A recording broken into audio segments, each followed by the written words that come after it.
And now, it's time for DJ Raqi's Secret Files. May nakita akong 2x2 ID picture ng isang babae sa bag ng asawa ko. Friend lang daw niya yun. Hi DJ Raqi. I've known you for years now. Minsan, nakasubaybay rin ako sa mga FB live mo. And minsan, sa Secret Files. And since this thing happened to me, gustong gusto ko na talagang mag-email sa'yo about my story. Itago mo ako sa pangalang Mrs. B. And this is my secret file. It all started this year of June. I was looking for my ATM card and naisip ko na, pinag-withdraw ko pala si husband with that card. So, ang ginawa ko, naisipan kong hanapin sa maliit niyang bag na puro cards at IDs niya yung ATM card ko. Anyway, backstory muna ha. He was sent home last year from abroad dahil nagsara yung hotel na pinagtatrabahuhan niya. Buti na lang, nakalibre siya ng ticket pa uwi dito sa atin sa Pinas. Year 2015 nung una siyang mag-abroad sa Middle East. 1 year siya ron. Mahirap nun kasi madalas delayed yung sahod niya tapos maliit pa. Iniwan niya kami rito sa Pinas, maliit pa ang dalawa niyang mga anak. Hindi nga niya naabutan na nag-kinder yung bunso namin. Kaya kailangan talaga mag-chat araw-araw, mag-send ng mga picture at video sa kanya para at least nakikita pa rin niya yung mga bata. Madalas din meron kaming hindi pagkakaunawaan. Lalo na kapag kulang ang padala niyang allowance sa amin. Tapos, nakikihati ng allowance yung pamilya niya sa amin. Minsan nga, pag ino-open ko yung messenger niya, nababasa ko yung mga usapan nila ng pamilya niya na hindi niya maikwento sa akin dahil alam niya na mag-aaway lang kami. Kaya nga nung may nag-alok sa kanya ng ibang trabaho sa iba pang bansa, naglakas loob siya at nag-cross country siya papunta sa isang isla sa Caribbean Sea. Sabi niya, marami rin daw mga Pinoy doon. At maliit lang daw ang isla. Magkakakilala lang daw yung mga tao doon.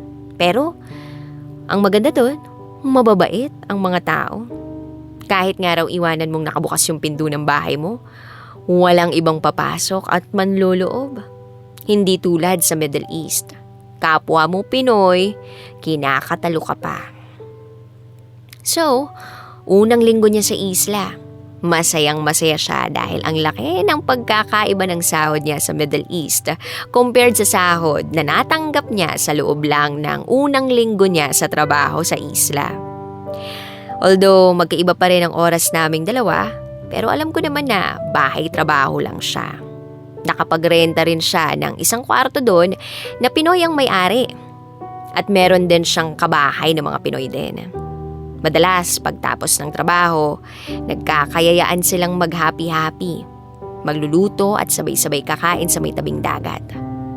Minsan, nanguhuli rin sila ng mga lobster kapag season na. Although, hindi ko naging close yung mga kaibigan at katrabaho niya doon sa isla. Nagpapadala naman siya ng mga group picture nila pero hindi ko talaga maisa-isa yung mga kasamahan niya ron.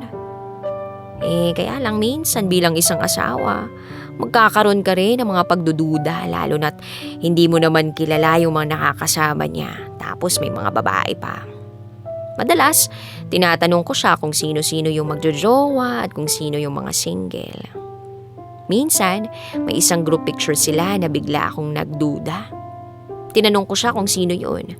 Ang sabi niya, si Neri raw. Pero may boyfriend naman daw yun sa kabilang isla. Di okay, fine. So, 4 years siya sa isla. Madalas, away-bati kami dahil sa mga misunderstanding. Then year 2018, pinayagan siyang makapagbakasyon dito sa Pinas. Kaya lang, 3 weeks lang. Kasama pa ron ang halos 4 days na biyahe niya back and forth. Kaya konti lang yung araw na nagkasama uli kaming pamilya. May sakit na noon ang mother-in-law ko. Mother niya, bedridden na. Then year 2019, dumating ang dagok sa pamilya namin. Both of our mothers passed away same year. Magkasunod na buwan lang. Hindi namin inasahan ang ganong trial sa buhay namin. Madalas ang mother ko ang kachat niya pag nag-aaway kami. Madalas ding bilin ng mommy ko sa kanya na magtino at huwag mambabae. Pero in fairness naman sa husband ko, kilalang loyal siya sa akin. Kahit anong away namin, hindi siya bumibitaw. Kahit pa sabihin kong ayoko na, andyan pa rin siya. Kaya nang mawala ang mothers namin, pinilit ko talagang hindi siya awayin. Hindi ko na rin pinakikialaman yung messenger niya. Binigay ko yung buong tiwala ko sa kanya. Pero doon pala magsisimula ang lahat. This year, month of May, repatriated from his work sa isla kaya nakauwi ng Pinas. Malaki na rin ang mga anak namin. Graduate na ng elementary ang panganay namin. Kaya nung dumating siya rito, ang saya-saya nilang mag-aama. Siyempre masaya rin ako. Dahil after 5 years, nagkasama na uli kami. Makakapag-celebrate na uli kami ng mga birthdays namin and iba pang celebration na magkakasama at buo. Ang mahirap lang ngayon ay hindi malaya ang pag-uwi niya ng Pinas dahil sa pandemya. Okay lang naman sa akin dahil buong araw magkakasama ang mag-aama sa bahay. Nakatanggap din siya ng pensyon galing sa trabaho niya. Medyo malaki kaya kahit wala pang trabaho, makakasurvive kami. Isang buong taon ng 2020. Kahit nagkaproblema sa binabayaran naming bahay, masaya naman kaming pamilya. Mid of 2020, nagkaproblema at binawi ang kalahati ng pensyong nakuha niya. Binawi rin ang bahay na hinulugan namin dahil hindi na kami makabayad. Naging financially unstable kami. Pero kinakaya. Then June 2021, I was looking for my ATM card. And the last that came into my mind is pinag-withdraw ko si husband with that card. So naisipan kong hanapin sa maliit niyang bag na puro cards at IDs niya yung ATM card ko.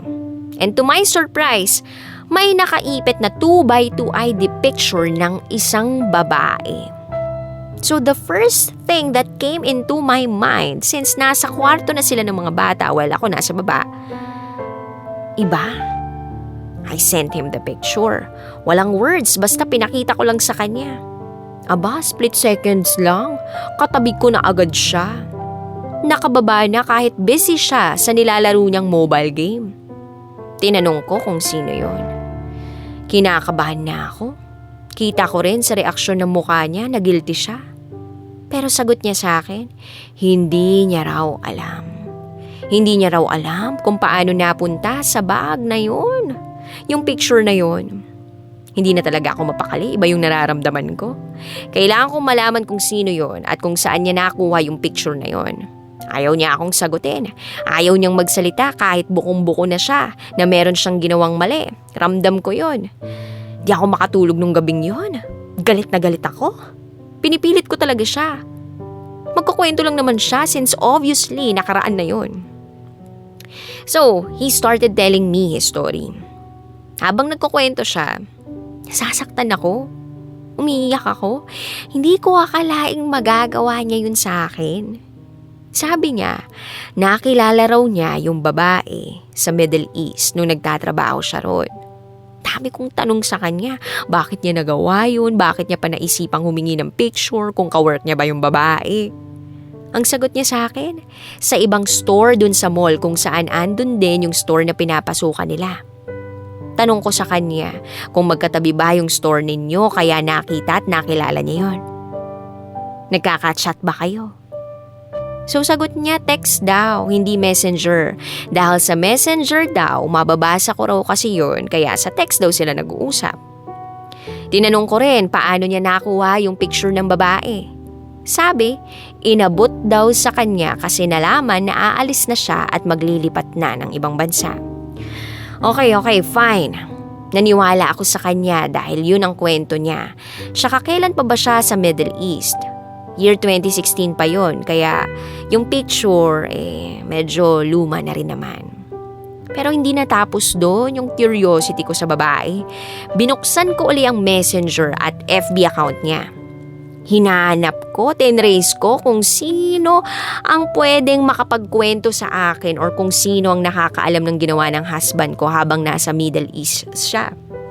Pati mga picture, kino-compare ko dun sa 2x2 na nakita ko at dun sa ibang picture ng babae na nahahawig doon na nasa Middle East yung profile. Meron din akong sinat ng mga naging kadorm at katrabaho niya sa Middle East. Pero lahat ng sagot nila sa akin, hindi nila kilala. At dahil nabubuksan ko ang messenger ni husband, ang loyalty ng mga chinat ko, kawork niya, nasa kanya pa rin. Nagsabi sa kanya na nag-message nga raw ako at nag-iimbestiga. Kaya lang, wala rin silang masabi dahil nga hindi nila kilala yung babae. Wala rin silang alam. Nashock lang ako nung nabasa ko ang sagot niya. Humihingi siya ng pasensya at sinabi niya na hindi nila kilala yung babae. Kaya yun, nagdududa pa rin ako. Hindi pa rin ako tumigil para malaman ko yung totoo. Tuwing gabi, pagkagaling niya sa part-time job niya, tinatanong ko siya. Yumayakap lang siya sa akin at nagsosorry. Pag pinipilit ko pa rin na makaamin siya, butil-butil talaga yung pawis niya. Kaya alam ko, meron pa siyang hindi sinasabi sa akin. Dumaan yung birthday ko. Ang sama-sama ng loob ko kasi hindi ko pa rin na alam yung katotohanan sa likod ng 2x2 ID picture na yun. And dahil nga sa Middle East niya tinuturo na doon niya nakilala yung babae, naisipan ko ring silipin yung mga naging katrabaho niya sa isla nila. Lahat ng nasa friend list niya, inisa-isa ko yung mga post at picture. Then may nahagip akong isang babae na tumutugma doon sa itsura ng babae sa 2x2 picture. And then I confronted my husband again. This time wala na siyang kawala kundi umamin. Oo, tama ang hinala ko. Hindi ko talaga tinigilan hanggat hindi ko nahahanap yung sagot at hanggat hindi ko mahanap kung sino yung babaeng yun. So umamin nga siya. Pati kung paano niya hiningi yung picture na yun. Nakita ko rin sa group pictures nila na madalas present silang dalawa ron. Ang asawa ko at yung babae. Hindi raw nila katrabaho yun pero nagpupunta pa rin sa kanila lalo pag naiimbitahan ng mga common friend nila. Kaya raw nagawa ni husband na lumapit dun sa babae kasi nalungkot daw siya ng todo ng 2019 dahil sa pagkawala ng mothers namin. Pero never ever niyang na-mention sa akin na malungkot siya nang kailangan niya ng makakausap. Tinanong ko siya bakit wala akong nakikitang bakas ng pag-uusap nila sa messenger. Sagot niya sa akin, nagde-delete daw siya. Pero wala lang naman daw yun. Magkaibigan lang daw sila. At kumustahan lang daw ang madalas nilang chat sa isa't isa. Hindi ako nakontento sa mga pinagtapat niya sa akin kasi alam ko at ramdam ko na meron pa siyang tinatago sa akin. Kaya hindi ko rin natiis na gumamit ng dummy account para kumprontahin yung babae. Unang message ko sa kanya kung kilala niya ba yung babae na nasa 2x2 picture na yon. Gaya ng pagtatanong ko sa lahat ng taong pwedeng pagtanungan ng babaeng yon. Walang kagatol-gatol niyang sinagot na, "Oo, ako yan. Saan mo nakuha yung picture ko?" Sagot ko naman sa kanya ay, "Napulot ko lang po." Then mataray na sagot niya, "Kung niloloko mo ako, ibablock kita." Pero dahil curious ako at natakot na hindi ko na malaman ang iba pang sagot sa mga tanong sa isip ko, sagot ko sa kanya, "Wag, may itatanong lang ako sa'yo. Sino ba ang pinagbigyan mo niyang picture na yan?"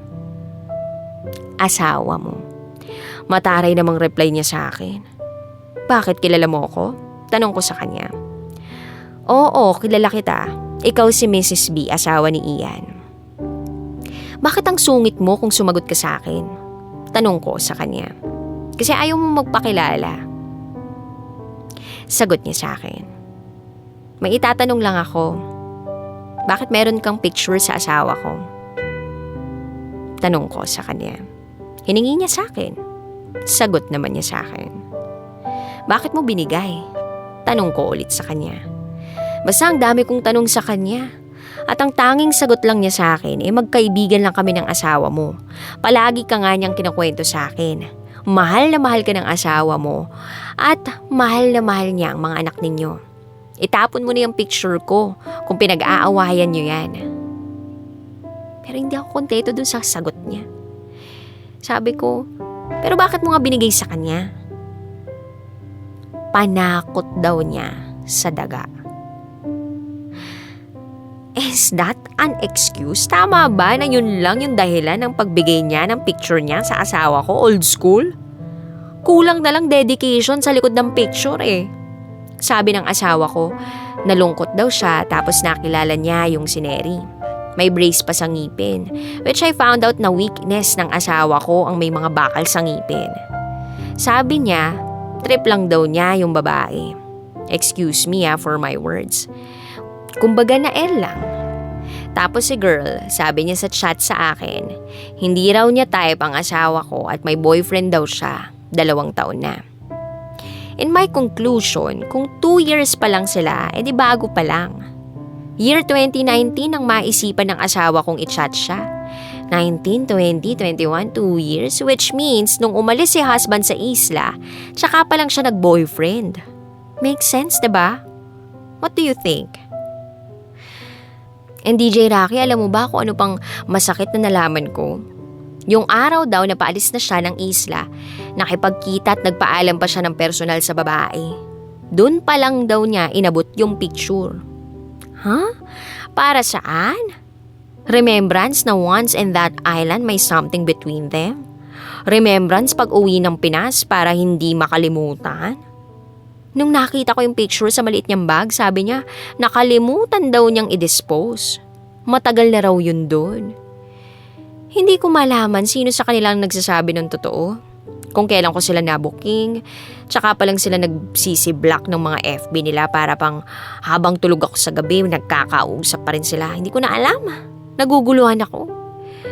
Nagsorry si husband sa akin, inaamin niya na nagkamali siya. Pero kung ano mismo yung pagkakamali na yun, hindi niya mismo matukoy. Kaya hanggang ngayon, hindi ko maibalik yung tiwalang binigay ko sa kanya noon. Lalo pa ngayon na baka sa mga susunod na buwan, makabalik na siya uli doon sa isla na yon. Isla ng makasalanan dahil napagtanto ko na hindi lang ang asawa ko ang may mga ginagawang kababalaghan doon. Meron pa nga akong isa pang nakakonclude doon eh. Yung isang katrabaho niyang lalaki, mukhang may something din sa babaeng palagi niyang kadikit sa picture. Kumbaga, women's instinct. 3 months since I found that picture, naging bulag ako sa pagiging loyal niya sa akin. Been together for 18 years now, September 14, 2021. Naging tanga sa pag-aakalang mahal niya pa rin ako. Na hindi niya kayang gumawa ng mga ganung bagay. Noon, palagi ko siyang hinahamon ng hiwalayan pag nag-aaway kami. Malakas ang loob ko. Palagi kong sinasabi sa kanya na okay lang mambabae siya. Pero nung dumating na mismo sa ganitong sitwasyon, mahirap din pala. Nakakapanghina. Minsan lalo sa mga nangyayari sa ibang couple.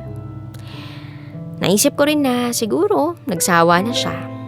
Imagine, 17 years kasama ang 5 years LDR. Uso na ngayon yung kahit ikakasal na lang, naghihiwalay pa. Kaya, sinusumpa ko yung sineri. I know masama yun, pero sana kung magkatuluyan nga sila ng boyfriend niya, huwag dumating sa point na meron ding same scenario yung mangyari sa kanila, yung nangyari sa amin ng asawa ko. Hindi pa rin ako nakaka-move on. Nagkalamat na talaga yung pagsasama namin ng husband ko. May times na masaya naman kami, pero hindi na katulad nung 2020 nung umuwi siya. Para bang 1 taon na fantasy. Totoong happiness pero may tinatago palang lihim ng kahapon. Malihim ang asawa ko. At yun yung napatunayan ko. Hindi niya kayang sabihin sa akin ang lahat. Kaya alam ko, meron pa rin siyang hindi sinasabi sa akin tungkol sa kanila ni Neri. Today, September 14, 2021, marks our 18th year na pagsasama simula na mag-boyfriend and girlfriend kami. I hope I can find my peace of mind, DJ Raqi. Salamat and more power sa show mo. Hanggang dito na lang. Again, ako si Mrs. B at ito ang aking secret file. Always your number one SM radio station. Love Radio. Kabisyo, nakarelate ka ba sa secret file na binasa ko? Kung nakarelate ka, mag-subscribe ka na dito sa aming YouTube channel at pindutin mo na rin ang notification bell para updated ka sa mga susunod na episodes ng DJ Raqi Secret File.